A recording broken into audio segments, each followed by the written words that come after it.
Equilibrium constant expression को किस तरह लिखना है। ठीक, तो एक जनरल एक्सप्रेशन हमने लास्ट टाइम आपको लिखा था इस तरह, K C is equal to सी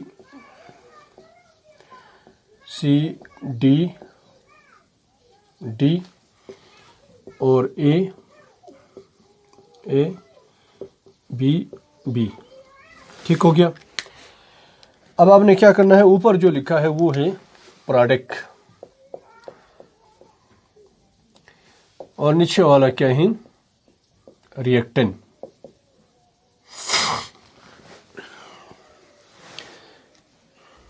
अब इसमें जो small A B C D हैं वो क्या है, coefficient of balance chemical equation.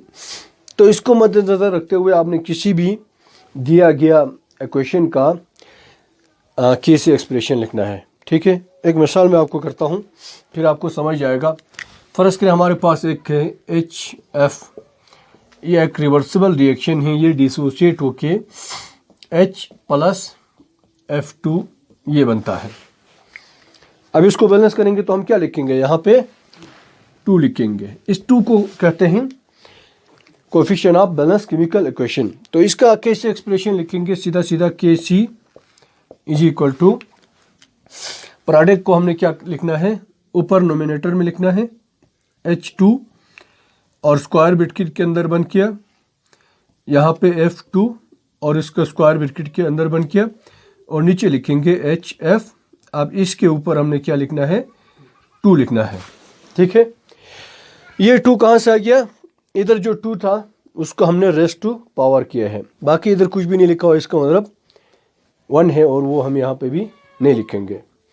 ठीक है, तो इस तरह के बहुत सारे एग्जांपल्स हैं, वो आप खुद से कर सकते हैं। एक और एग्जांपल मैं करता हूँ। फर्ज करें हमारे पास है H2 प्लस O2 क्या बनता है, H2O।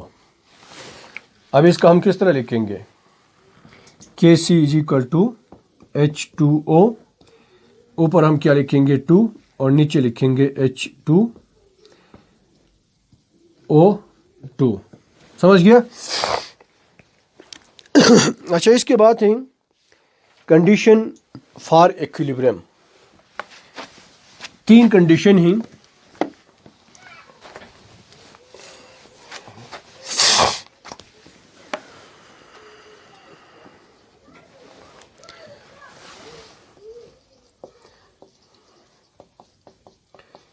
कंडीशंस ऑफ इक्विलिब्रियम, इसका मानी क्या है, इक्विलिब्रियम के लिए क्या शराइत थी। अब लास्ट टाइम हमने आपको मिसाल दिया था, फर्ज करें 2 कंटेनर हैं हमारे पास, बीच में इन दोनों का लिंक है। अब इसमें दोनों में इसमें हमने पानी डाला तो क्या होगा, ये पानी जो है दोनों में बराबर आ गया। ठीक, इधर तक पानी है, इसका भी इधर तक पानी है। अब हम कह सकते हैं कि ये क्या है, इक्विलिब्रियम में है। यहाँ पे टॉपिक कंडीशंस ऑफ इक्विलिब्रियम का मतलब क्या है कि वो कौन कौन सी शराइत हैं जिसको आपको फुलफिल करना पड़ेगा, तब जाके ये इक्विलिब्रियम में रहेगा। अगर इन कंडीशन को आप चेंज करें तो फिर ये इक्विलिब्रियम डिस्टर्ब होगा। ठीक है, वो इक्विलिब्रियम में नहीं रहेगा। तो पहला है, आपने कंसंट्रेशन जो है वो चेंज नहीं करना है। ठीक है, फर्स्ट क्या है condition, concentration of reactant and product remain constant. अब फर्ज करें ये वाला साइड पे जो है हमारा रिएक्टेंट है और ये वाला जो है प्रोडक्ट है। यहाँ पे कंसंट्रेशन से मुराद क्या है, आप यूं समझ लें मकदार। अगर आप इधर इसमें से थोड़ा पानी कम करें तो क्या होगा, अब वो इस तरह नहीं रहेगा, इधर का पानी भी इसमें आएगा। या आप इसमें पानी ऐड करें बाहर से तो भी ये इस हालत में इक्विलिब्रियम में नहीं रहेगा। इधर आपने पानी ऐड किया तो इधर का पानी उसमें चला जाएगा, तो आखिर में फिर उसने बराबर होना है। ठीक है, तो कंसंट्रेशन को हमने क्या करना है, सेम रखना है। Temperature of the system kept constant. अब ये पूरा एक सिस्टम बन गया हमारे पास। ठीक है, ये पूरा क्या है, सिस्टम ही। और दूसरा कंडीशन क्या है, टेम्परेचर, इसको भी आपने कांस्टेंट रखना है। ठीक है, अगर आप टेम्परेचर को चेंज करें तो भी सिस्टम क्या होगा, डिस्टर्ब होगा, वो इक्विलिब्रियम में नहीं रहेगा। और third one is the pressure और वॉल्यूम।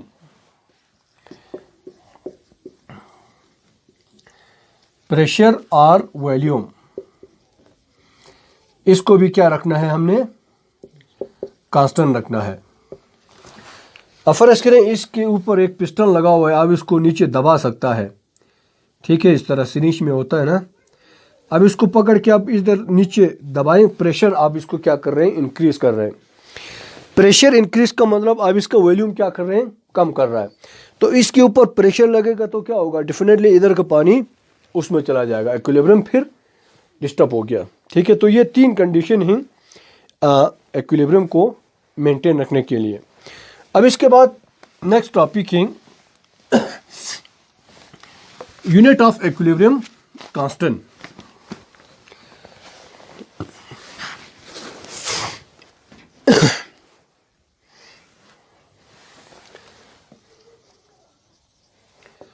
Unit of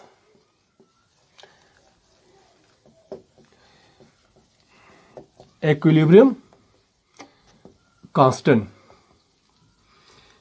KC. क्या केसी का कोई यूनिट होगा, तो कहते हैं कि यहां पे इट मे और मे नॉट हैव यूनिट।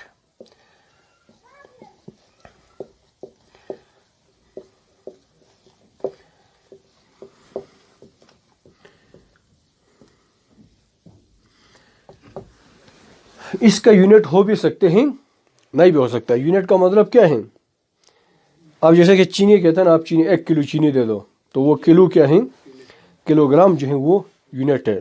ठीक है, तो कुछ एग्जांपल हम करेंगे, फिर आपको पता चलेगा कि किसका यूनिट होते हैं, किसका नहीं होते हैं। वो डिपेंड करेगा कि आप किस रिएक्शन का इक्विलिब्रियम कांस्टेंट एक्सप्रेशन लिख रहा है। ठीक है, तो इधर देखिए, दोबारा मैं आपको यहाँ पे लिखता हूँ K C is equal to C D D. नीचे क्या लिखेंगे, ए बी। इस तरह आपने क्या करना है, इसमें फिट करना है। ठीक, तो एक मिसाल मैं आपको करता हूं।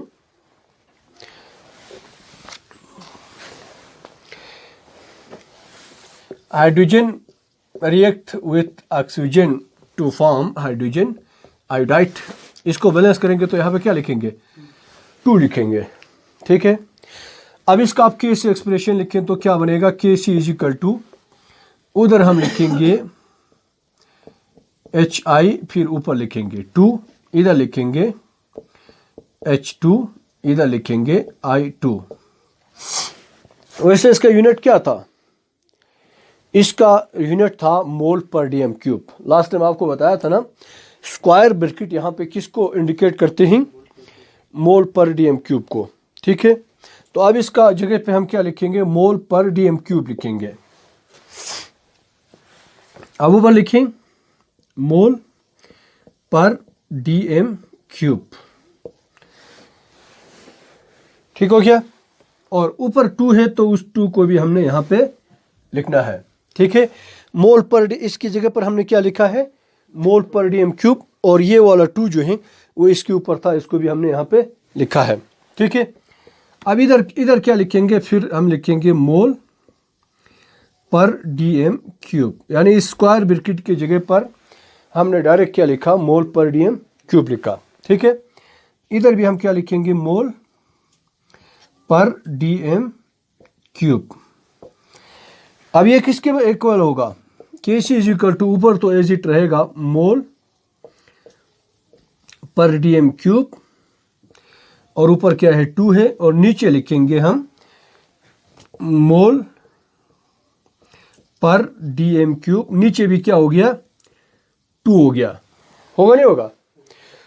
ये दोनों एक जैसा है ना, तो हम इसका पावर में लिख सकते हैं। इसके मिसाल क्या है, x is equal to x2, होगा नहीं होगा? अब ये दोनों कैंसिल हो गया सीधा सीधा। तो in this case KC have no unit, ठीक है। इसमें इसका कोई, इस इक्वेशन में इसका कोई यूनिट नहीं था। तो यही तो हमने बताया था आपको कि it may or may not have unit, इसका यूनिट हो भी सकते हैं और नहीं भी हो सकता है, ठीक है। वो डिपेंड करेगा कि आपने किस इक्वेशन का आप यूनिट लिखने जा रहा है, कैसे एक्सप्रेशन लिखने जा रहा है। अब इसमें देखिए एक और मिसाल मैं आपको करता हूं।